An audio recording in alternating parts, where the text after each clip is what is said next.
No more back doors. This is my house. This happened last Thanksgiving, and I'm still processing everything that went down. Fair warning, this gets pretty intense and involves some serious family drama that completely destroyed relationships. But sometimes people need to learn that treating others like garbage has consequences. I've been married to Sarah for 4 years now. Her family, the Blackwells, are what you'd call old money types. At least they present themselves that way. They live in this massive colonial house with perfectly trimmed hedges, cobblestone pathways, and enough crystal chandeliers to light up a small city.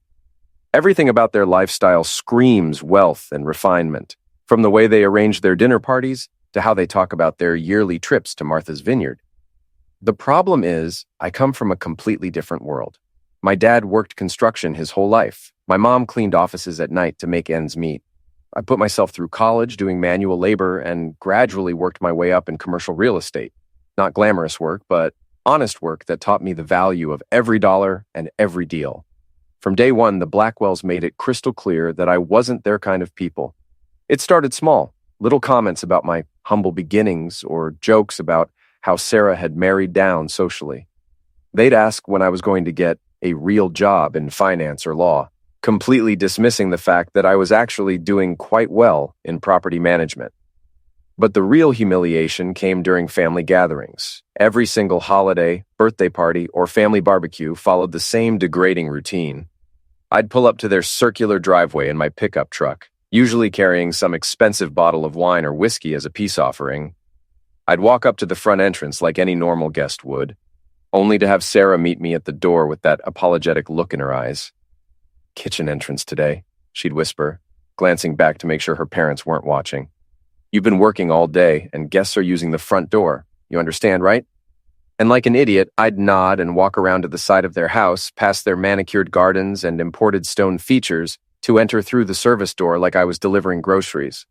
Once inside, I'd find myself relegated to the kitchen while everyone else mingled in their formal living spaces. I'd sit on a bar stool at their granite island, eating off paper plates while they dined on fine china under antique chandeliers. The catering staff would buzz around me, and I'd overhear Sarah's relatives making jokes about the blue-collar husband who got lucky enough to marry into their family. Sarah's father, Robert, perfected this art of talking down to me without technically being rude. He'd pat my shoulder and say things like, "Keep working hard, sport," or ask if I needed help understanding the stock market discussions happening in the next room. Sarah's mother, Victoria, was even worse. She'd smile sweetly and suggest I might be more comfortable watching the football game in the den, rather than joining their adult conversations about politics and business. The worst part wasn't even their condescension. It was how Sarah just let it happen. She'd shrug it off with, "That's just how they are," or "Don't let them get to you." She never once stood up for me or questioned why her husband had to sneak in through the back door of family gatherings. I started to wonder if she was actually embarrassed by me too. But here's what none of them knew, what they never bothered to ask about during all those years of dismissing me as some lucky blue-collar guy who married above his station. I own their house, and about 40 other properties throughout the state.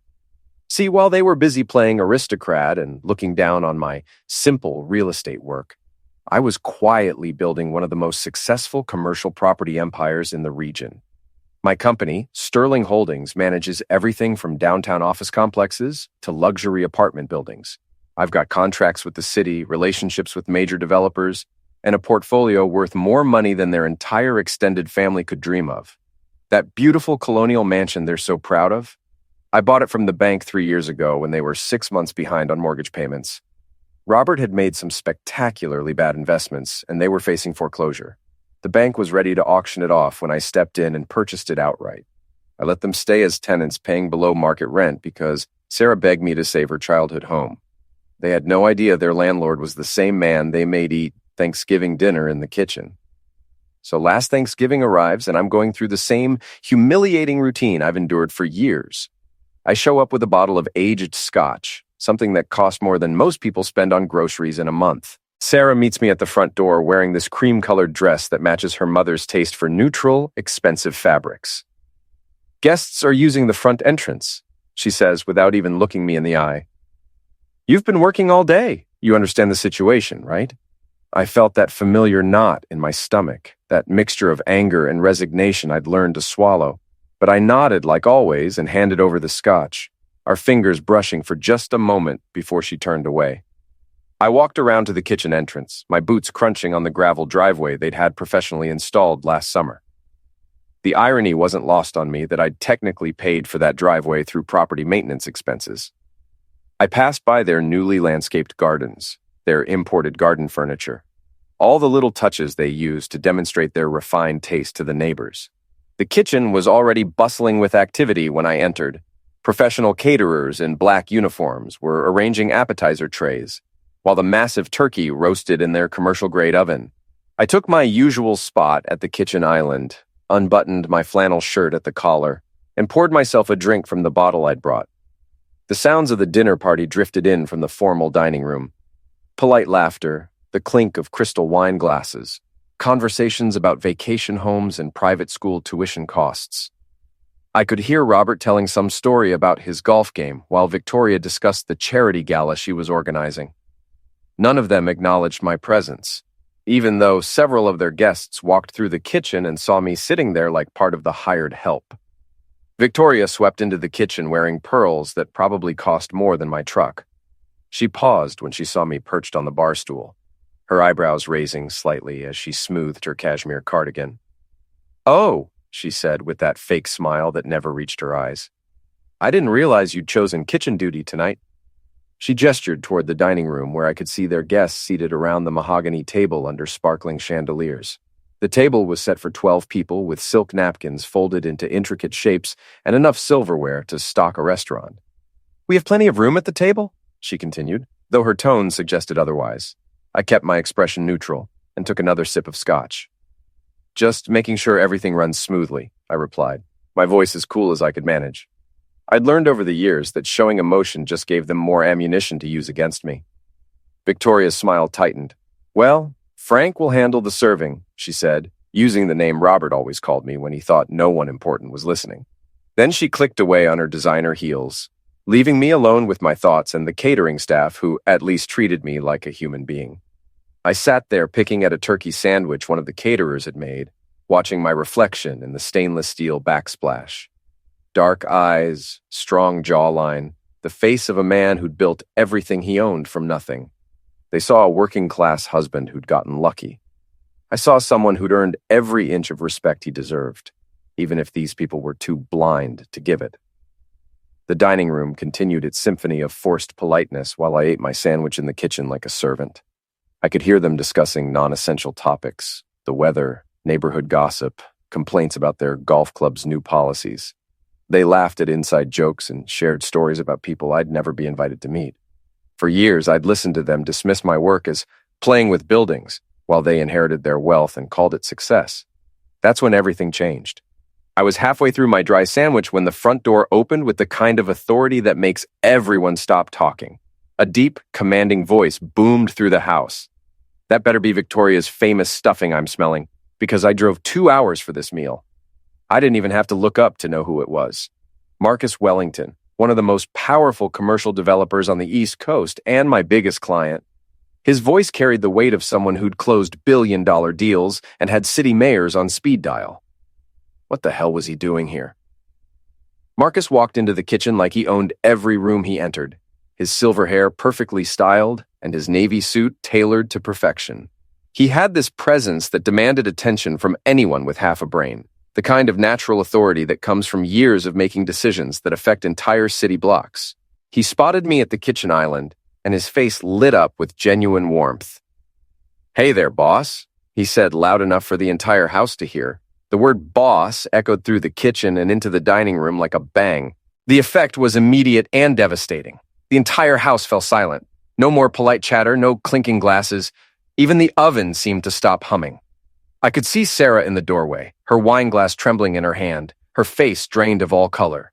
Behind her, Robert stood frozen with his napkin still clutched in his fist, his mouth hanging open like a fish. I stood up slowly and extended my hand to Marcus, keeping my voice calm and professional. "Good to see you, Marcus. Didn't expect to run into you here tonight." His grin widened as he clasped my hand in both of his, giving me that shoulder clap, reserved for people he genuinely respected. Wouldn't miss Victoria's Thanksgiving for anything, he said, completely oblivious to the tension filling the room. Listen, I can't thank you enough for that Burlington project. Sterling Holdings made the whole deal possible. I could feel every eye in the house turning toward us. Sarah's sister had appeared in the kitchen doorway, her wine glass frozen halfway to her lips. Uncle Howard, who had once called me just a guy who got lucky with Alina, stood there looking like he'd seen a ghost. Marcus kept talking, his voice carrying easily into the dining room where everyone was now straining to hear every word. The City Planning Commission was giving me hell about those zoning variances, but your connections smoothed everything over. And don't get me started on the permit process. What should have taken 6 months you got done in 3 weeks. He leaned against the kitchen counter, completely comfortable and unaware that he was detonating bombs with every sentence. I've been telling everyone in the industry, if you want real estate done right in this state, you call Sterling Holdings. This guy knows every commissioner, every inspector, every legal loophole worth knowing. The silence in that kitchen was so complete, I could hear the antique clock ticking in the hallway. Victoria gripped the back of a dining chair so hard her knuckles went white. Robert made this strangled laughing sound that died in his throat before it could become actual laughter. Marcus turned toward Robert with a puzzled expression. Didn't realize the house was so quiet tonight, he said, gesturing around at the stunned faces. Usually you folks keep things pretty lively during the holidays. Robert's voice cracked when he finally managed to speak. We didn't realize you two were so well acquainted.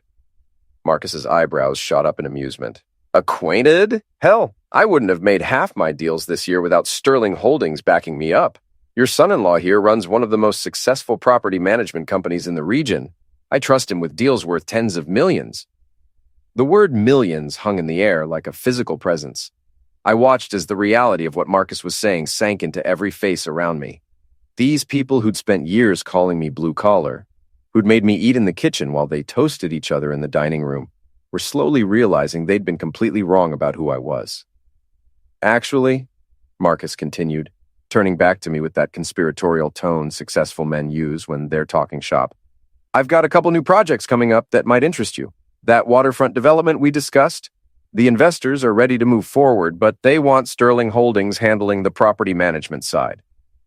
He pulled out his phone and started scrolling through what I assumed were project details.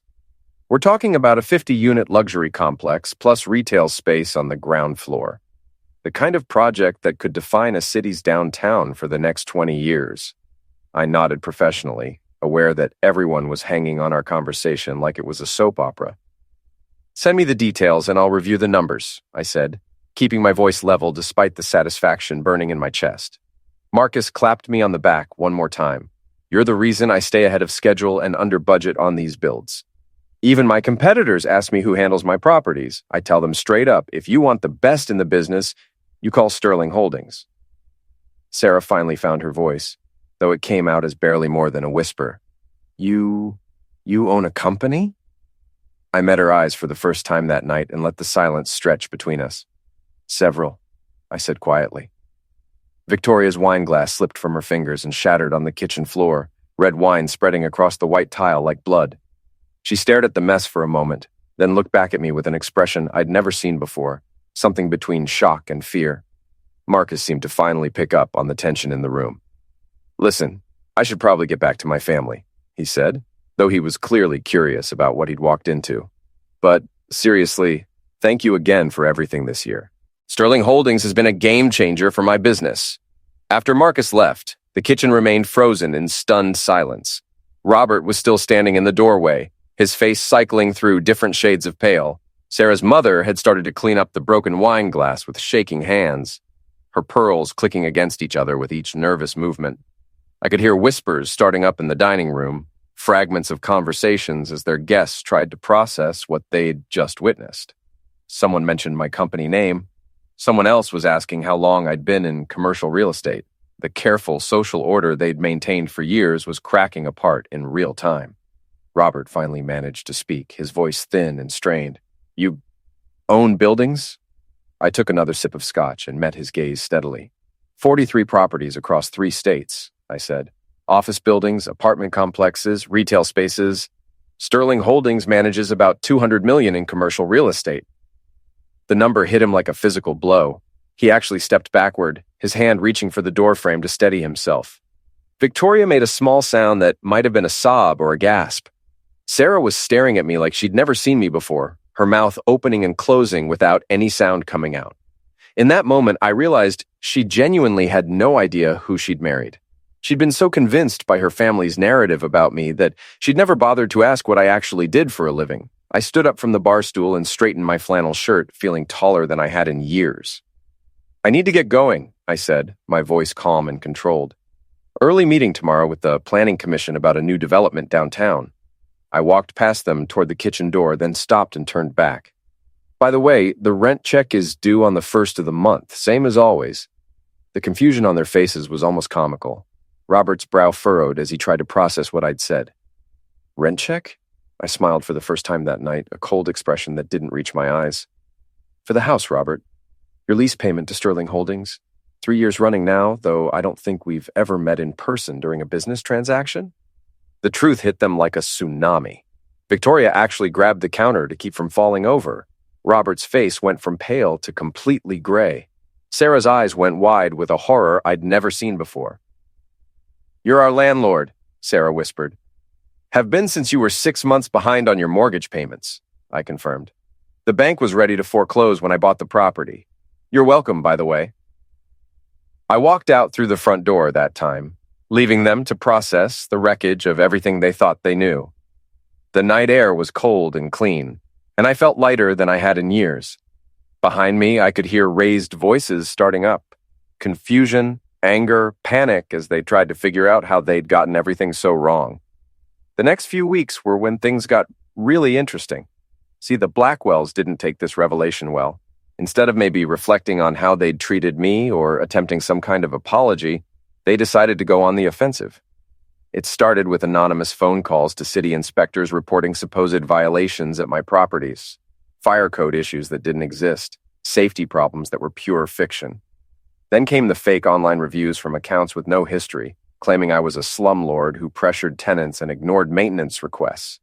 Someone called my insurance company with concerns about my business practices. Anonymous tips went to the housing board about alleged discrimination in my rental policies. It was amateur hour, but it was clearly coordinated, and I knew exactly who was behind it. Robert thought he could pressure me into backing down, maybe force me to sell him the house at below market value or something equally stupid. He'd underestimated me completely. When you manage as much property as I do, documentation becomes your religion. I had maintenance logs, inspection reports, contractor invoices, and tenant testimonials going back years. But I wasn't content to just defend myself. I hired a private investigator to trace all the fake reviews and anonymous complaints. Took about a week to connect them back to a bottom-tier PR firm that Robert had hired to manage the situation. They'd been sloppy, leaving digital fingerprints all over their sabotage attempts. That's when I decided to go nuclear. I took out a full-page advertisement in the regional business journal. No fancy graphics or marketing speak, just the truth laid out in black and white with all the supporting evidence. When family becomes a liability, a case study in professional sabotage. I didn't name Robert or Victoria directly, but anyone in the local business community could connect the dots.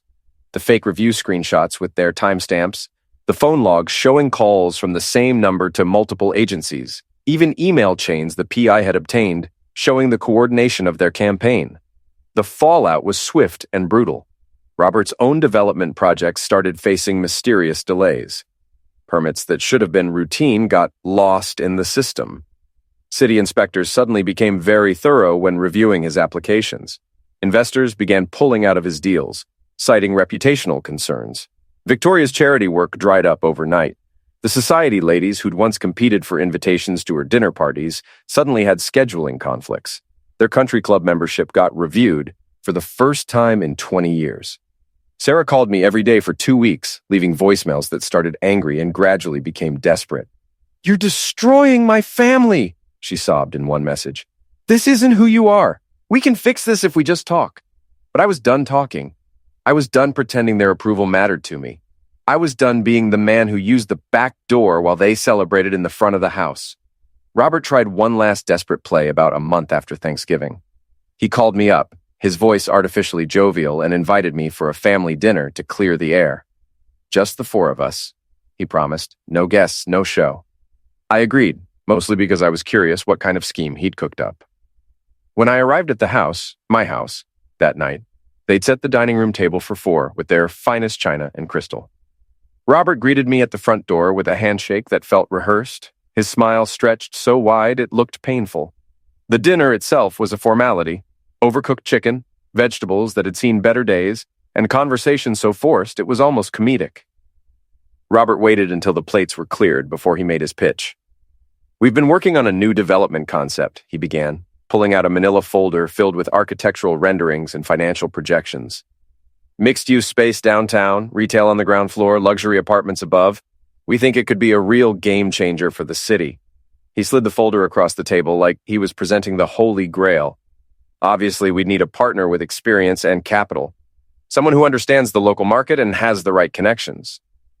I flipped through the pages, scanning the amateur hour business plan and laughably optimistic financial projections. It was clear they'd thrown this together in desperation, hoping to somehow salvage their reputation by attaching themselves to my success. "Let me understand this correctly," I said, closing the folder and meeting Robert's eyes. "You want me to risk my company's reputation and capital on a project you dreamed up last week, after spending months trying to destroy my business with fake complaints and online reviews?" Robert's face reddened, but he tried to maintain his composure. "That was a misunderstanding," he stammered. "Family dynamics, you know how it is. This is business. This is our chance to work together, to build something as a family." I stood up, the chair scraping against their hardwood floors. "Family," I repeated, letting the word hang in the air. "Funny how I suddenly became family when you found out I owned your house." Sarah reached across the table, her eyes glistening with tears. "Please, we can start over. Dad didn't mean for things to go so far." I looked at her, really looked at her, and saw someone who'd spent our entire marriage letting her family define who I was, without ever bothering to find out for herself. "No," I said quietly, "we can't start over, because this isn't where it started. This started the first time you made me walk around to the kitchen door. This started every time they called me lucky for marrying you, and you said nothing." I left the folder on their table and walked out through the front door, feeling like I was shedding an old skin. Behind me, I could hear Sarah crying and Robert's voice rising in anger, but I didn't look back. The divorce papers were straightforward. No shared assets, since everything I'd built predated our marriage. No alimony, since Sarah had never contributed to the business. Clean break, simple signatures, the end of a chapter I should have closed years earlier. Sarah signed without contesting anything. I think by that point she understood that she'd been married to someone she'd never really known, someone she'd never bothered to understand because her family's version of me was easier to accept. 6 months later, I terminated their lease. Nothing vindictive, just a standard 30-day notice citing my intention to renovate the property. They scrambled to find something else in their price range, which turned out to be considerably smaller than what they were used to. I heard through mutual acquaintances that Robert had to take a job working for someone else after his development company folded. Victoria started shopping at regular grocery stores instead of the gourmet markets she'd frequented for decades. They'd moved into a modest townhouse across town, a far cry from the colonial mansion they'd been so proud of. That house sits empty now while I decide what to do with it. I've thought about turning it into luxury apartments or maybe selling it to another family who might appreciate its history. What I won't do is let people live there who think some folks deserve the front door and others belong in the kitchen. Sometimes I drive by their new place, a simple 2-story building in a development that would have horrified them 5 years ago. I don't do it to gloat. I do it to remind myself of what happens when people mistake kindness for weakness, when they assume that quiet competence means you're not worth their respect. The Blackwells taught me something valuable during those years of humiliation and condescension. They taught me that some people will never see your worth, no matter how much you achieve or how patient you are with their ignorance. But they also taught me that building something real, something undeniably successful, gives you the power to walk away from people who don't deserve a place in your life. I've got a new woman in my life now, someone who knew what I did for a living before she knew my last name. She's never asked me to use a back door, never apologized for my work clothes or my truck. When I told her this whole story, she just shook her head and said the Blackwells were idiots for not recognizing what they had. Marcus still sends me deals, bigger projects than ever before. My company continues to grow, and I've never had to explain to anyone why I deserve a seat at the table. I built the table myself, and I choose who sits at it. The best revenge, it turns out, isn't getting even with people who wronged you. It's building a life so successful and fulfilling that their opinion becomes completely irrelevant. I spent years trying to earn their respect when I should have been building something they could never take away. Now when I host holidays, everyone comes through the front door.